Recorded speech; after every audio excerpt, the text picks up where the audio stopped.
on the freeway. وَإِنَّهُمَا لَبِإِمَامٍ مُبِينٍ. So, 2 years before, I visited that area. I went to Sayyidina Shu'aib, but I couldn't go to Sayyidina Lut because the road was blocked. Otherwise, I was supposed to go. So therefrom I said that, oh Sayyidina Lut, alayka salatullahi wa salamuh, but unfortunately the road is, and the distance is too much, more than 30 miles between Sayyidina Shu'aib and Sayyidina Lut. And that's mountainous area. So Allah subhanahu wa ta'ala says, وَإِنَّهُمَا لَبِإِمَامٍ مُبِينٍ. Imam Mubin is the major shara. Imam Mubin is the freeway or the highway. That when you are passing, so you are passing on the freeway by the area of Shu'aib and the area of Lut. So anyhow, فِيهِ نَبَأُ مَنْ قَبْلَكُمْ. There are the stories of previous people you can take a lesson, dars and ibrat therefrom. Winston Churchill, he was the Prime Minister of Britain at the time of World War II. But he was a philosophical type of guy as well. So once he said that read and learn from the mistake of others. Maybe you will never do it on your own and then you will be too late. That take a lesson from the mistake of others. So don't do that mistake. Don't wait for your own committing the mistake, because then you will not be able to have a time to correct and reform yourself. So Rasulullah sallallahu alayhi wa sallam said, فِيهِ نَبَأُ مَنْ قَبْلَكُمْ. And number 2, وَخَبَرُ مَا بَعَدَكُمْ.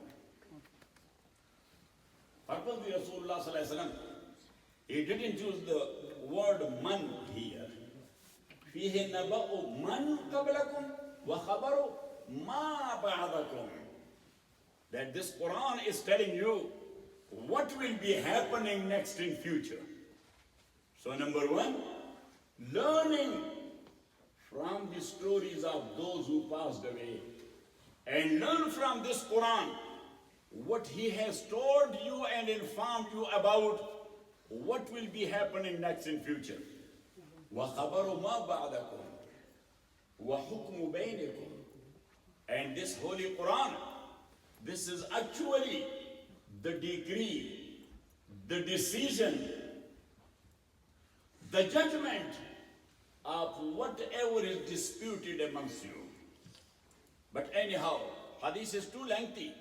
I was referring only to one point, and that is, إِنَّهَا سَتَكُونُ فِتْنَةً. That there will be lot of fitnas.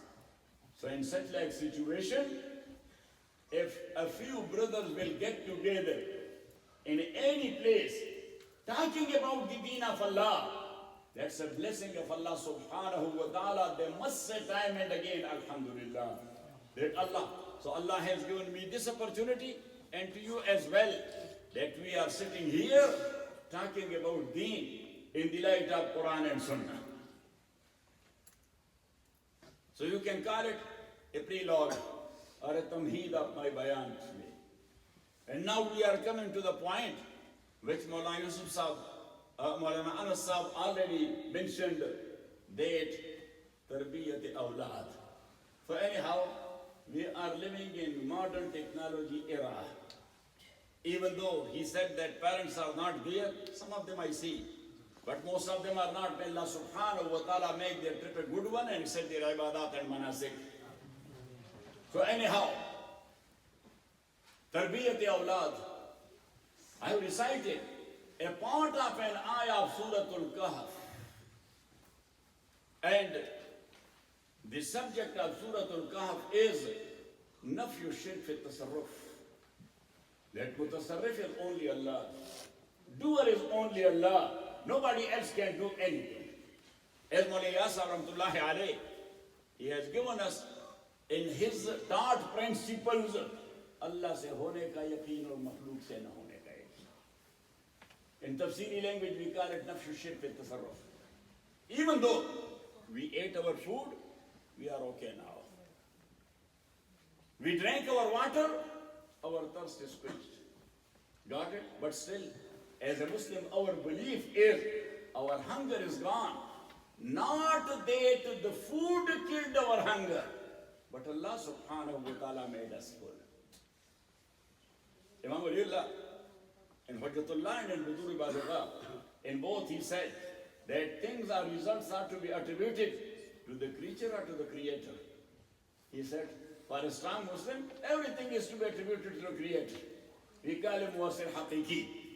So food, you cannot say, oh, food made me okay. No, Allah has put that khasiyya and that quality in food which took away your hunger. Allah has put that khasiyya in the water. If He will withdraw it, then nothing will happen.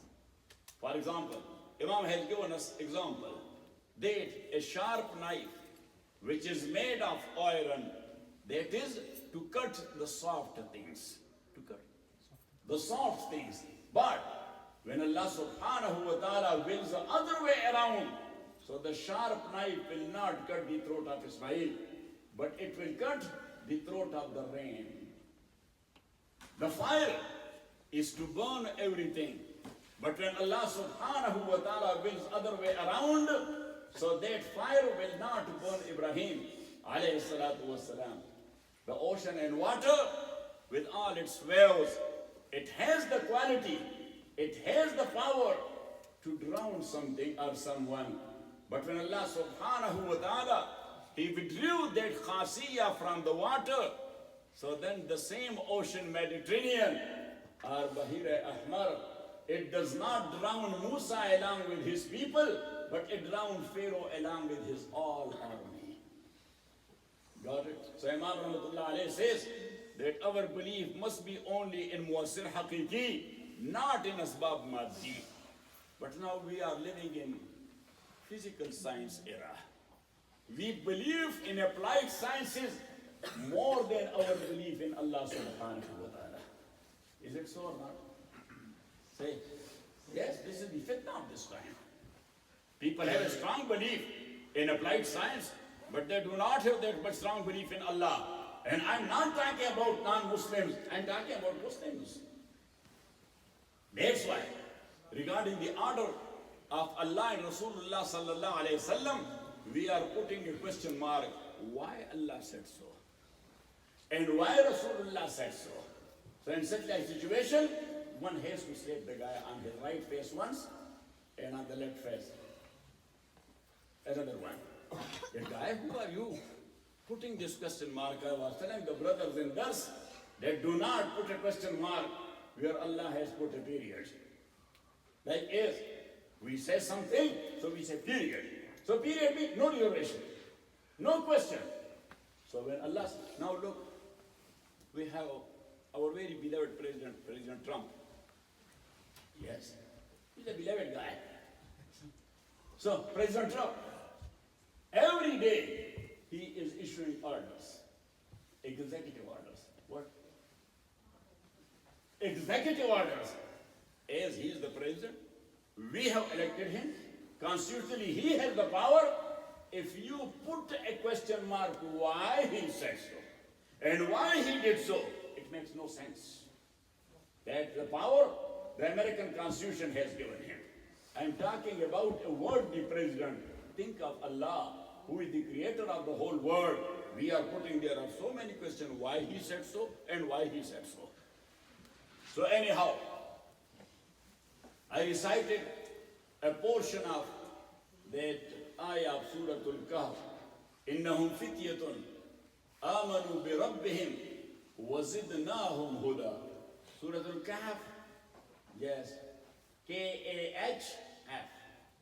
Yes, so I told the brothers that actually the word calf, because we is pronounced like F. We is pronounced like F. So calf, it came from Kahf. And that's why Arabic is called al-Sina. That is the mother of the languages. So Surah Al-Kahf, there is a story of Ashab al-Kahf. And another point to give it to you for free, and that is that the names of surahs are tawqifi, number one. And number two, the name of surah doesn't mean that only this word or talk about this word or this term or only this story that is mentioned in the surah.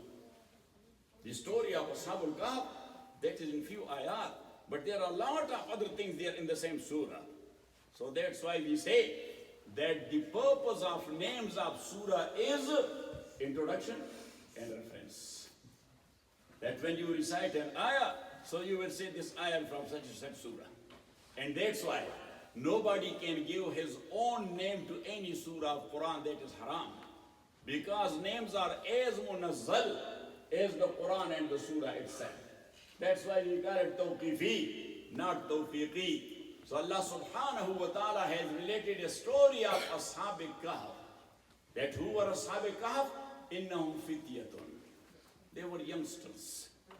They were youth, like these students. Innahum fitya. They were youth. Amanu bi rabbihim. They believed in their Rabb. Wazidnahum huda. And Imam Bukhari is referring to the same ayah because he is of the view that anna al-iman yazidu wa yanqus. But Imam Abu Hanifa rahmatullah alayhi says that iman, it does not increase or decrease. Yes, it gets enriched, gets strong in quality, not in quantity. But the Maslak of Imam Bukhari and Muhaddiseen is, as they are going literally by the text. So he said, وَزِدْنَاهُمْ هُدًى أَيْ إِيمَانًا. That their iman was increased. And we say, وَزِدْنَاهُمْ هُدًى, we strengthen them in iman. Their iman was strong, where you will find out that the iman of a person is strong. When on one hand, there is death. On the other hand, there is deen, and he is giving priority to deen, and he is not looking at the death. If he is getting killed, so he said, Fustu Rabbil Kaaba. I swear by the Lord of Kaaba that I got success. I became successful. So that is called the strength of Iman.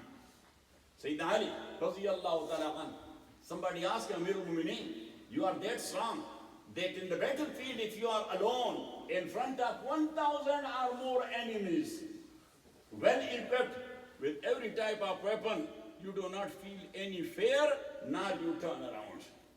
What made you that strong? What has strengthened you? So he said, my death. That my death made me strong. They said, Amirul Mu'mineen, death? He said, yes. Because regarding death, my strong belief is that it has an appointed time. إِذَا جَاءَ أَجَلُهُمْ لَا يَسْتَأْخِرُونَ سَاعَةً وَلَا يَسْتَقْدِمُونَ.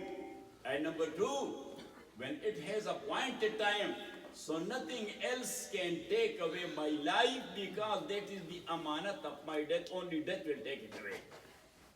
So when these two things are there, why should I be afraid of people? That is called the strength of Iman. So innahum fityatun amanu bi rabbihim. These were youth. Amanu bi rabbihim, who believed in their Rabb. So once again, going back to the same point, that what is Rabb?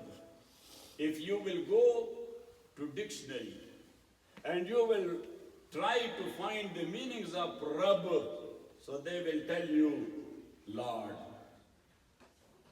Master, Owner, Sustainer, Provider. A few meanings. I was writing a surah of the book of Imam Bazavi, Tafsir Bazavi.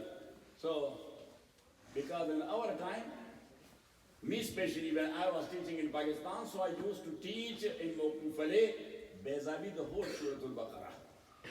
Yes, now in the whole year they complete only one ruku or 1.5 ruku. And they say that's also too much. That is also too much. So, Rabb, what's its definition?